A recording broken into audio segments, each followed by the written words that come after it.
नमस्कार, स्वागत है आपका इंडिया डेली के डिजिटल प्लेटफॉर्म पर। मैं हूं आपके साथ विवेक शांडिल्य, बात करने के लिए फिर से सिल्वर एंड गोल्ड, जो कि इस वक्त नेशन का सबसे हॉट टॉपिक है, वर्ल्ड वाइड सबसे हॉट टॉपिक है।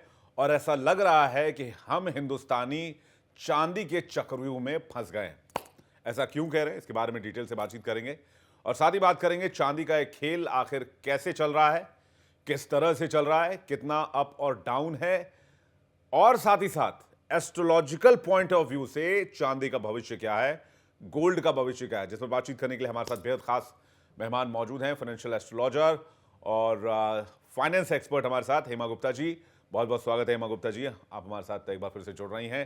और जैसे कि हम लोग लगातार बातचीत करते हैं और लोगों ने बहुत भरोसा जताया है इस बातचीत पर और बहुत प्यार दिया है, बहुत समर्थन दिया है इस शो को हमारे डिजिटल प्लेटफॉर्म पर। तो आज फिर से हम जो चांदी की बात करने वाले हैं, पहला जो सवाल है मेरा ये कि जो इन्वेस्टर्स हैं, जो चांदी में इन्वेस्ट कर रहे हैं या चांदी खरीद रहे हैं, क्या चांदी के चक्रव्यूह में हम फंस गए हैं? देखिए, बिल्कुल फंस गए हैं, क्योंकि कल रात को जो हमने एकदम रिवर्सल आते हुए देखा बाजार के अंदर और एक चांदी सोने में जो डांस देखा, जो ऐतिहासिक एक तेजी और मंदी। देखिए क्या हुआ था कि कल 9% की हमने तेजी देखी चांदी में और देखिए एक वर्ल्ड रिकॉर्ड बना और चांदी को हमने यहाँ से 4,20,000 रुपए पे जाते हुए देखा। 4,20,000 पे? यस, 4,20,000 पे। और चारों तरफ बस यही चर्चा थी कि इतनी बड़ी तेजी कैसे आ गई एक दिन के अंदर। और आप देखिए कि रात को ही हमने झटके से एक रिवर्सल, मतलब एक ये पॉइंट जो आता है ना चार्ट का, वो हमने कल आते हुए देखा। और वहां से हमने देखा कि चांदी में तुरंत ही एक डाउनफॉल आया, एक क्रैश आया।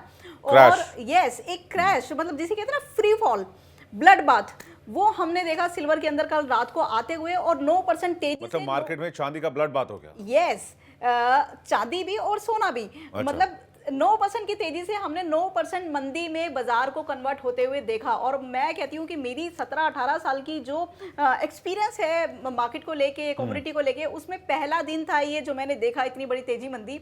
और मैं भी हैरान थी कि ये ऐसे कैसे हो गया। हालांकि मंदी तो एक्सपेक्टेशन ही थी कि आएगी जरूर, जैसे हम बात भी कर रहे थे कि बबल है और ऐसे कोई यूसेज नहीं बढ़ गए हैं पूरे वर्ल्ड के अंदर कि इतनी बड़ी तेजी आ जाएगी तो फटेगा तो सही और इतनी ही स्पीड में मार्केट आएगा। लेकिन ये नहीं पता था कि 9% ऊपर से 9% हम नीचे लग जाएंगे। तो 4,20,000 से चांदी कहां तक अभी निचले स्तर पर पहुंचा? देखिए, आज भी हमने 15% की मंदी देखी है चांदी के अंदर। 9% प्लस 15%? नहीं, कल का बाजार हमने रिकवर होते हुए अगेन देखा रात को, क्योंकि जैसे ही मार्केट में तो मंदी चांदी आई। का 24 घंटे का मार्केट चलता है? देखिए, इंटरनेशनल तो चलता है लेट तक, अपना डोमेस्टिक 11:30 बजे बंद हो जाता है। लेकिन हमारी कैलकुलेशन तो इंटरनेशनल से ही होती है, क्योंकि कमोडिटी ही ये बाहर की है। तो कहीं ना कहीं हमने देखा कि 9% की मंदी आने के बाद एक रिकवरी हमने देखी और मार्केट को दोबारा ग्रीन में आते हुए देखा। मतलब 9% की मंदी रिकवर हो गई और फिर अगेन 3-4-5% हमने तेजी में भी देखा बाजार को। लेकिन अगेन हमने क्या देखा, मॉर्निंग में फिर 15% का करेक्शन एक सिल्वर के अंदर देखा और सिल्वर 4,20,000 से 3,32,000 रुपए दो का, मतलब 3,32,002 रुपए का हमने लो आज लगते हुए देखा। 90,000 का फर्क? जी, 90,000 का फर्क। तो विवेक जी, आप ये देखिए ना कि एक हफ्ते के अंदर 1 लाख की रैली भी तो हमने देखी। देखिए क्यों? देखिए, ये तो जिन लोगों ने 4 लाख पे लिया होगा वो क्या करेंगे अब, या जिन लोगों ने 4,20,000 पे खरीदा होगा वो क्या करेंगे? तो विवेक जी, ये तो हम शुरू से ही अलर्ट कर रहे हैं ना, लास्ट एक वीक से जो हम बात करते हैं यहाँ पे सिल्वर की, तो यही बातें हो रही थी कि आपको अलर्ट रहना है मार्केट के अंदर। देखिए, 3 तरीके से यहाँ पे इन्वेस्टर काम करते हैं। एक तो जो M6 के ट्रेडर होते हैं, सबसे ज़्यादा प्रॉब्लम उनके लिए होती है, क्योंकि ये जो बड़ी फ्लक्चुएशन होती है उसको वो डाइजेस्ट नहीं कर पाते और कहीं ना कहीं मार्जिन का रिस्क क्रिएट होता है। नहीं, लेकिन ये आप जिस फ्लक्चुएशन की बात कर रही हैं, इसके पीछे की वजह क्या रही है? क्या वो प्रॉफिट अर्न कर रहे हैं, सेल कर रहे हैं चांदी की, अब इससे ऊपर नहीं जाएगा, अभी यहां तक पहुंच गया है, तो इसको जिन लोगों ने 2 लाख या 1.5 लाख में खरीदा होगा वो एक बड़ा वर्ग सेल कर रहा है? देखिए, मुझे नहीं लगता कि 1.5 लाख या 2 लाख में लोगों ने खरीदा होगा, क्योंकि देखिए 1.5 लाख 2 लाख के प्राइस भी बहुत थे लोगों के लिए और वहां से लोग डरते हुए आ रहे हैं कि चांदी कहां तक जाएगी। और मुझे जैसा लगता है कि 3.5 लाख के ऊपर लोगों ने खरीदा है, क्योंकि आप देखिए कि ये सेंटीमेंट होता है। 3.5 लाख के ऊपर बाइक आपके भी किसी नोन में है लोग जिन्होंने 3.5 प्लस में बाइक किया जी हुआ है? बिल्कुल बिल्कुल, क्योंकि आप देखिए कि ये एक सेंटीमेंट होता है कि बुलिश में लोग और बुलिश हो जाते हैं और बियरिश में लोग और बियरिश हो जाते हैं। आज मतलब आप जब खरीदने का सिलसिला चलता है तो रफ्तार से लोग खरीदने लग जाते हैं एक जी साथ, जी और जब बेचने का सिलसिला शुरू होता है तो डर की वजह से बेचने भी लग जाते हैं। बिल्कुल। और ये देखिए कि वो लोग मतलब लोग उस टाइम पे प्राइस नहीं देखते कि प्राइस क्या है, बस एक भेड़ चाल होती है ना। आपने शायद सुना होगा नेदरलैंड में एक बारी टुलिप का मानिया चला था, टुलिप मानिया। तो एक फ्लावर के ही प्राइजेस इतने हाई हो गए थे वहां पे सिर्फ भेड़ चाल के अंदर, कि एक सेंटीमेंट पूरे वर्ल्ड के अंदर एक क्रिएट हो जाता है, एक हीट क्रिएट हो जाती है। अब चारों तरफ लोग चांदी की ही बात कर रहे हैं, कोई 10 लाख रुपए बोलता है, कोई 50 लाख रुपए बोलता है, कोई 20 लाख रुपए, मतलब इस तरह की बातें हो रही है जिसके पीछे देखा जाए तो कोई सेंटीमेंट नहीं है। और जबकि हम ये बात कर रहे थे कि यहाँ पे शॉर्ट बहुत खड़े हैं। अगर आप एक्सचेंज में भी बात करेंगे, एक्सचेंज की भी पोजीशन देखेंगे, और सिर्फ इंडिया नहीं पूरे वर्ल्ड के अंदर ही इतनी हैवी शॉर्ट पोजीशन थी सिल्वर को लेके, जो ऐसा था कि इस मंथ के एंड में वो कटनी ही थी। तो आप देखिए कल 30 तारीख थी और कहीं ना कहीं हमने एक बाजार को रिवर्सल आते हुए मार्केट में देखा, जो बहुत ही करंट पोजीशन क्या है चांदी के लिए? देखिए करंट पोजीशन ये है कि मुझे आगे आगे बाजार थोड़ा मंदा दिखता है। उसके कुछ रीज़न है। आप एक चीज़ देखिए कि कभी भी इतिहास आप उठा के देखिए अर्थव्यवस्था का, किसी भी कंट्री के अंदर किसी भी चीज़ में कोई बम्पर रैली आई है जिसका कोई बहुत बड़े लॉजिक्स निकल के नहीं आया। आप कितनी भी बात कर लीजिए ईवी का लॉजिक, इसके पीछे सिल्वर के पीछे का जो इंटरनेशनल मार्केट में लॉजिक बताया गया जी, जिसको मैं लगातार इंडिया डेली पर कवर भी कर रहा हूं और लोगों को भी बता रहा हूं। पहला तो ये कि चाइना ने चांदी अपने देश से बाहर जाने पर बिल्कुल एक तरह से रोक लगा दी। उन्होंने अपनी ऐसी पॉलिसी बनाई जिसकी वजह से चांदी एक्सपोर्ट लगभग नील के बराबर पहुंच गया। इसके अलावा बाकी देश जो है वो अमेरिकन बॉन्ड बेचकर गोल्ड और सिल्वर की तरफ जाने लगे, इंक्लूडिंग इंडिया ने भी $52 बिलियन के बॉन्ड बेचे पिछले एक साल में, और उस पैसे को गोल्ड में निवेश किया। जी, कई देश ऐसे हैं जिन्होंने मेटल में निवेश किया, कई देशों ने मेटल के स्टॉक को बढ़ाना शुरू किया, including gold, silver and copper. Right. तो इसकी वजह से गोल्ड, सिल्वर एंड कॉपर में मजबूती देखने को मिली और प्राइसेस हाइक होने लगी, क्योंकि मार्केट में गोल्ड और सिल्वर कम थे और डिमांड बढ़ रही थी। क्योंकि अमेरिकी बॉन्ड बेचने की तैयारी यूरोप ने भी शुरू कर दी, जापान ने भी शुरू कर दी, भारत ने बेच ही दिया। चाइना ने सबसे ज्यादा बेचा, $600 बिलियन के आसपास का ट्रेजरी बॉन्ड बेचा यूएस का चाइना ने, और उस पैसे को कन्वर्ट किया उन्होंने सिल्वर के अंदर और गोल्ड के अंदर। तो वो एक मार्केट रीजन था, लेकिन इसकी वजह से इतना बड़ा एक भूचाल आएगा मार्केट में, ये किसी ने एंटिसिपेट नहीं किया था। जी, यहाँ पे मैं एक बात बता दूं, आपको याद है विवेक जी 2011 में चांदी के प्राइजेस 77,000 प्रति किलो गए थे, और उस टाइम डॉलर का जो भाव था ना वो 40 रुपए था सिर्फ। 40 से 45 की रेंज में ही डॉलर चलता था और बहुत अच्छा उस टाइम काम हुआ करता था। रीज़न क्या था कि वो एक रेंज बाउंड 1-1.5 साल तक रहा कि 40 से 46 तक जाना है, अगेन 40-42 तक आना है। तो आप ही देखिए कि उस टाइम अगर डॉलर का भाव 100 रुपये होता है, या आज का जो रेट है 93-94 का वो रेट होता, तो उस टाइम भी हम चांदी का रेट 2 लाख रुपए देखते। ठीक है, लेकिन ऐसा नहीं हुआ क्योंकि डॉलर के ही प्राइस कम थे। अब मुझे ये बताइए उस टाइम क्या सेंटीमेंट थे? चलिए आज मैं समझती हूँ कि वॉर के सेंटीमेंट है, जियोपॉलिटिकल टेंशंस हर कंट्री में बनी हुई है, लोग स्टोर कर रहे हैं, और चाइना की भी एक मोनोपोली निकल के आ रही है, अदर कंट्रीज भी एक डर की वजह से और एक सिक्योरिटी की वजह से कहीं ना कहीं स्टोर करने में सब लगे हुए हैं। लेकिन आप फिर भी एक बात समझिए कि कोई भी कमोडिटी या कोई सेक्टर कभी भी जब एक्सेप्शनल तेजी उसमें आती है तो आप ये मान के चलिए कि उसमें उस हिसाब से गिरावट भी आती है। अब आपने देखा होगा क्रूड ऑयल भी, आप देखिए ना 2021 में 2 महीने के अंदर ही वो 5,000 से 10,000 रुपए होते हुए देखा हमने। हालांकि सर्वाइवल कमोडिटी थी, इतनी जल्दी नहीं बढ़ती कभी भी, 2 महीने में बहुत मैटर करता है क्रूड ऑयल का डबल होना। लेकिन आप देखिए कोविड में हमने बिल्कुल माइनस जाते हुए देखा, 1,000 रुपए माइनस, जिसकी माइनिंग कॉस्ट ही $35 थी उस टाइम कोविड के अंदर, लेकिन फिर भी हमने 1,000 रुपये माइनस में देखा। मतलब आप एक बैरल क्रूड भी लेके जाइए और 1,000 रुपये भी लेके जाइए। तो आप ये देखिए कि ये ना इतिहास है, इसी अकॉर्डिंग आप एग्री कमोडिटीज आप देखिए, कोई कोई साल ऐसा होता है कि एक्सेप्शनल तेजी आती है किसी चीज़ के अंदर। हमने पीछे कॉटन में देखी, सरसों में देखी, सोयाबीन में देखी, और बहुत बार ऑयल में हम देखते हैं। और फिर क्या होता है कि अगले 2-3 साल में ही वो तेजी जो है वो मंदी में बदल जाती है, एक बुरी वाली मंदी के अंदर। अब इस बारी तो देखिए कि हमारे पास एक फंडामेंटल्स थे कि हाँ ठीक है, कंडीशन ऐसी हो रही है पूरे वर्ल्ड की, सब डरे हुए हैं और वॉर की सिचुएशन भी है।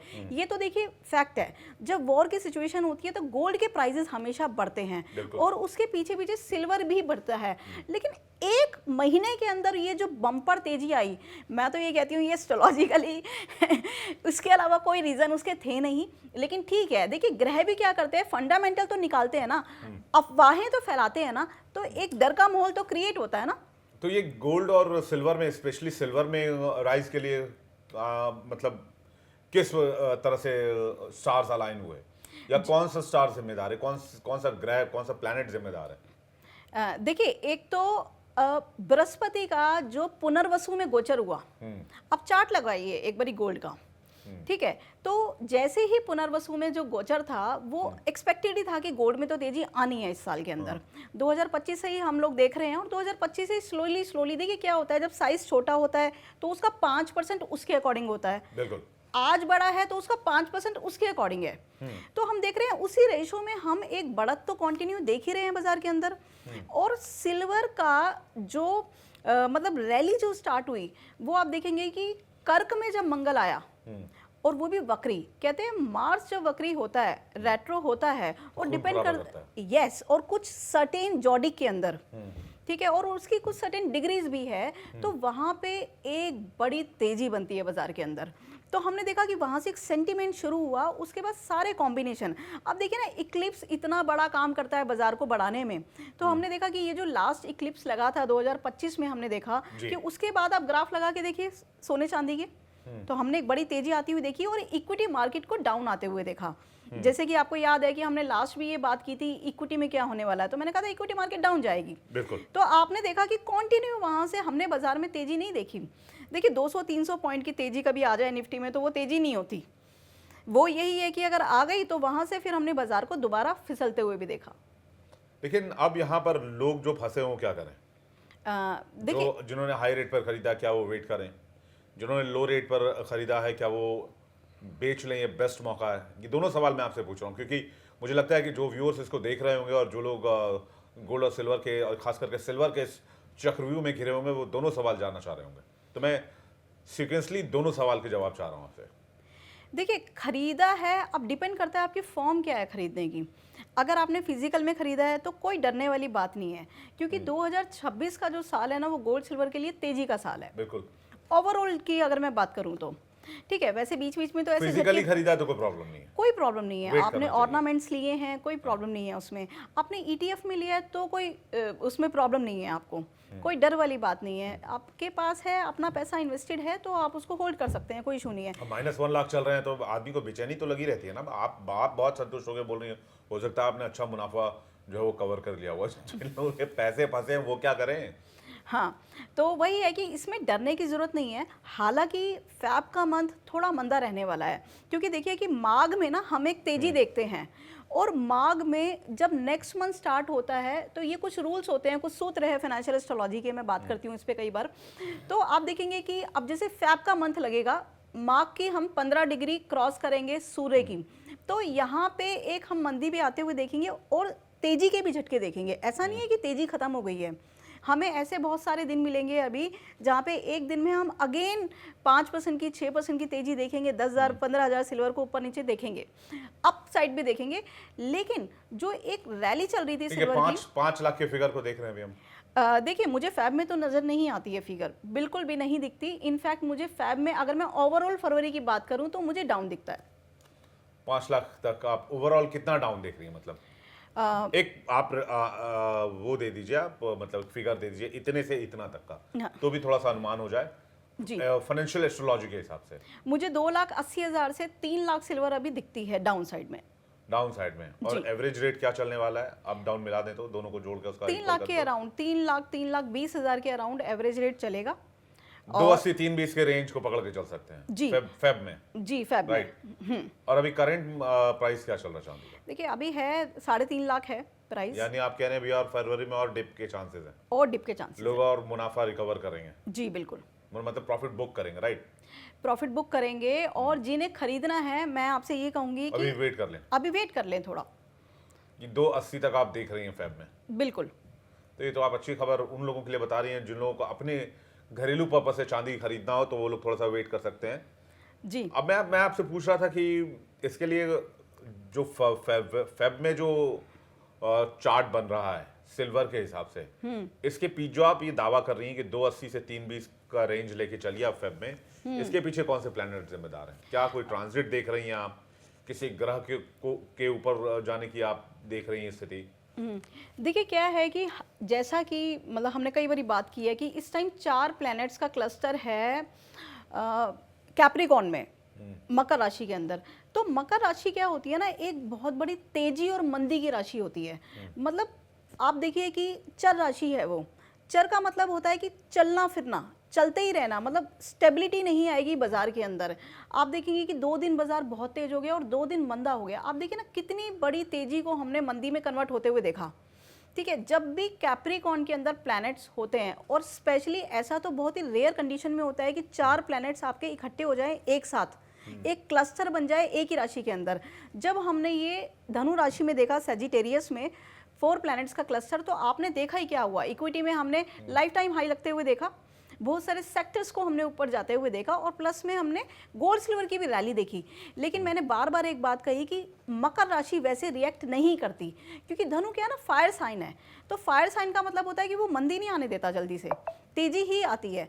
लेकिन मकर राशि में क्या है कि आप अगर शुरू में तेजी देख रहे हैं तो बाद में मंदी देखेंगे, और शुरू में मंदी देख रहे हैं तो आप बाद में तेजी देखेंगे।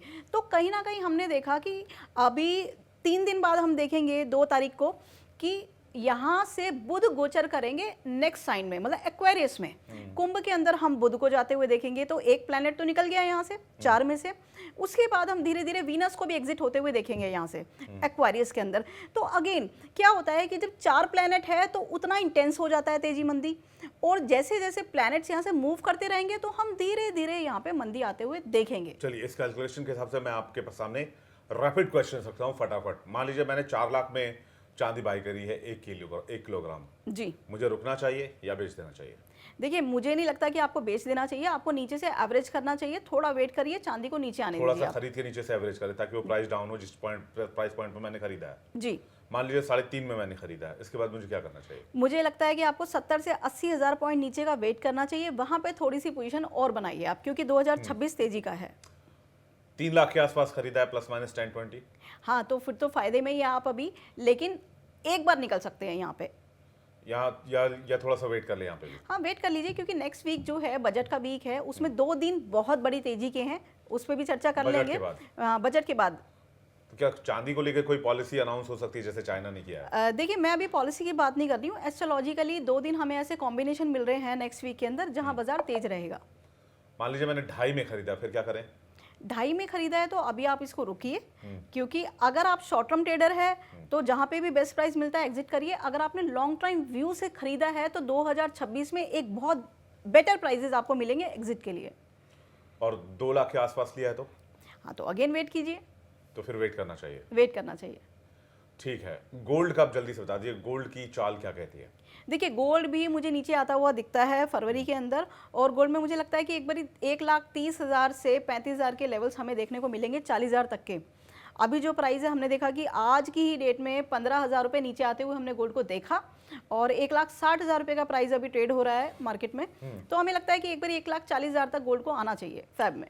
एस्ट्रोलॉजिकल पॉइंट ऑफ व्यू से आखिरी सवाल आपसे जल्दी से, किन राशियों को सोने और चांदी के इस चक्रव्यूह से दूर रहना चाहिए? देखिए मुझे लगता है कि एक तो जिनकी ढैया चल रही है, जिनकी ढैया चल रही है, जिनका अष्टम शनि है, उनको तो बिल्कुल दूर रहना चाहिए, क्योंकि वो सोचेंगे कुछ और हो जाएगा कुछ, उनके फैसले ही सही नहीं होंगे, तो उनको बिल्कुल दूर रहना चाहिए। और जिन राशियों का शनि इस टाइम 7.5 में है, उनको बिल्कुल दूर रहना चाहिए। सारे पैसे डुबो देंगे वो बाजार में, कुछ मिलने वाला उनको है नहीं। और जिनका शनि, जैसे मैं बता रही हूँ सजिटेरियस साइन जो है धनु राशि, उनको भी बाजार से दूर रहना चाहिए। अच्छा, धनु राशि वालों को भी बाजार से दूर रहना चाहिए? बिल्कुल, धनु राशि वालों को, धनु लगन वालों को। बाजार से दूर रहना चाहिए। अगर आपकी बहुत ही अच्छी कोई दशा चल रही है, क्योंकि देखिए देखिए क्या है कि हमारे लॉस और प्रॉफिट में दशा का बहुत बड़ा रोल होता है। प्रॉपर एक लाइन, जैसे मैं बाजार की बात करती हूँ, बाजार की लाइन होती है, इसी तरीके से हमारे चार्ट की भी लाइन होती है कि हमारा चार्ट हमें ये बताता है कि किस टाइम पे हमें प्रॉफिट होने वाला है, किस टाइम पे हमें लॉस होने वाला है, और वो ये भी बताता है कि वो प्रॉफिट आपको बहुत एफर्ट के बाद मिलेगा या इजी गेन। और हम स्टॉक मार्केट को, स्पेकुलेशन को इजी गेन कहते हैं। तो कहीं ना कहीं आपका अगर टाइम पीरियड सही है तो आपको गेन होगा, अदरवाइज जैसे मैंने जो राशियां बताई उसमें आपको दूर ही रहना है। चलिए हेमा जी, बहुत बहुत शुक्रिया हमसे बातचीत करने के लिए। अब मैं फेब पे पूरी नज़र बना कर रखूंगा और आपके पॉडकास्ट को कम से कम रोज़ एक बार तो ज़रूर सुनूंगा जी। कि आपने पूरे फेब के लिए क्या प्रेडिक्शंस किए हैं और वो प्रेडिक्शंस किस तरह से अनुकूल या अनुरूप चल रहे हैं सोने चांदी के लिहाज से। आपने अपना कीमती वक्त दिया है, मुझे बहुत बहुत धन्यवाद आपका। Thank you. तो ये थी जानी मानी फाइनेंशियल एस्ट्रोलॉजर हेमा गुप्ता जी, जो कि चांदी और सोने के बारे में बता रही थी। लेकिन कहीं आप भी तो नहीं फंस गए हैं चांदी के चक्रव्यूह में? तो ये पॉडकास्ट पूरा सुनिए और इसे ज़्यादा से ज़्यादा लोगों तक शेयर कीजिए। बहुत बहुत धन्यवाद हमारे साथ जुड़ने के लिए। बने रहिए इंडिया डेली के डिजिटल प्लेटफॉर्म पर। ऐसे इंटरेस्टिंग पॉडकास्ट, इंटरेस्टिंग खबरों के लिए फॉलो कीजिए और सब्सक्राइब करना ना भूलिए। बहुत बहुत धन्यवाद।